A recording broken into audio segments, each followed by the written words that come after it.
Hello students, आज हम बात करेंगे लाइट के एक फिनोमिना के बारे में जिसे हम बोलते हैं रिफ्रैक्शन। देखिए, वैसे तो लाइट को कहीं से ए पॉइंट से अगर हम बोलें बी पॉइंट तक जाने के लिए किसी मीडियम की आवश्यकता है नहीं। इसे कोई मीडियम नहीं चाहिए, ये बिना मीडियम के भी ट्रैवल करती है। लाइट जो है ये फ्री स्पेस में भी ट्रैवल कर सकती है, जिसे हम वैक्यूम बोलते हैं। इसमें भी ट्रैवल कर सकती है। बट जब लाइट अपने मीडियम किसी भी एक मीडियम से दूसरे मीडियम में ट्रैवल करती है तो वो अपने पाथ से डेविएट कर जाती है। देखिए, जैसा कि हम इस फिगर में देख रहे हैं कि जो लाइट है वो मीडियम वन कौन सा है? सपोज़ करिए इसको हम मीडियम 1 लिखें। इस मीडियम सेकंड में जा रही है। ये देखिए, यहाँ से ये और इस मीडियम में जा रही है। तो अगर हम देखें तो इसका ओरिजिनल पाथ क्या है? इसका ओरिजिनल पाथ ये है, बट ये अपने पाथ से थोड़ा मुड़ जाती है। ये एंगल ये मुड़ जाती है। तो हम कहते हैं कि जब मीडियम लाइट ने चेंज किया तो ये अपने ओरिजिनल पाथ से डेविएट कर गई। इसी डेविएशन को हम रिफ्रैक्शन बोलते हैं। देखिए, यहाँ लिखा भी है, refraction in physics the change in direction of A wave passing from one medium to another caused by change in its speed। अब इसको समझने के लिए आपको एक बात समझनी होगी कि ये कह रहे हैं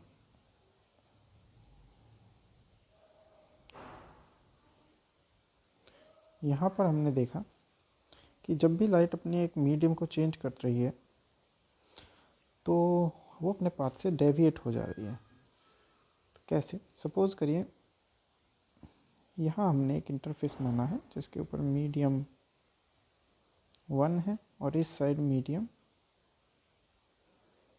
2 है। तो जब लाइट ये incident ray I, this is the incident ray, और ये इस पर नॉर्मल है और ये बनाती है इंसिडेंट एंगल। तो ये अपने ओरिजिनल पाथ से टिल्ट कर जाएगी और इसी डेविएशन को हम क्या बोलते हैं? रिफ्रैक्शन। अब सवाल ये आता है कि ये टिल्ट इस साइड में ही क्यों करी, इस साइड में क्यों नहीं करती? तो ऐसा नहीं है, ये मीडियम टू मीडियम डिपेंड करता है कि वो टूवर्ड्स टू द नॉर्मल जाएगी, टू द नॉर्मल, या अवे फ्रॉम द नॉर्मल जाएगी।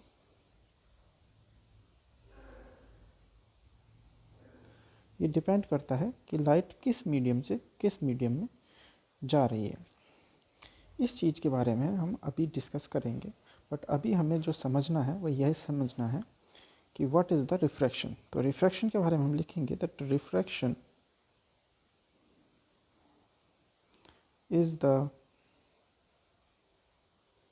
phenomena of light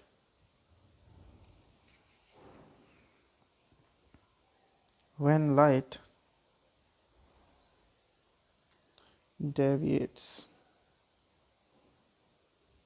from its original path when changing its medium। Okay, तो इसको हम रिफ्रैक्शन की कंडीशन में डालते हैं। रिफ्रैक्शन वही फिनोमिना है जिसमें वो अपने पाथ से डेविएट कर जाए। अब वो टूवर्ड्स टू द नॉर्मल मुड़ेगी या अवे फ्रॉम द नॉर्मल मुड़ेगी, इसके बारे में हम आगे बात करेंगे। तो यहाँ आप फिगर में देख सकते हैं कि ये इंसिडेंट रे जो आई ये मीडियम 1 से आई है और ये नॉर्मल है। तो ये अपने ओरिजिनल पाथ से डेविएट करी है। इसको हम रिफ्रैक्टेड रे बोलते हैं, इसे इंसिडेंट रे बोलते हैं। और जो इंसिडेंट रे नॉर्मल के साथ एंगल बनाती है that is angle of incident, और रिफ्रैक्टेड रे इसके साथ जो एंगल बनाती है that is angle of refraction. और रियल लाइफ में ये फिनोमिना आपने देखा है, जब हम पानी से भरे किसी ग्लास में कोई चम्मच या कोई ऑब्जेक्ट प्लेस करते हैं तो वो हमें इस तरह से दिखाई देता है।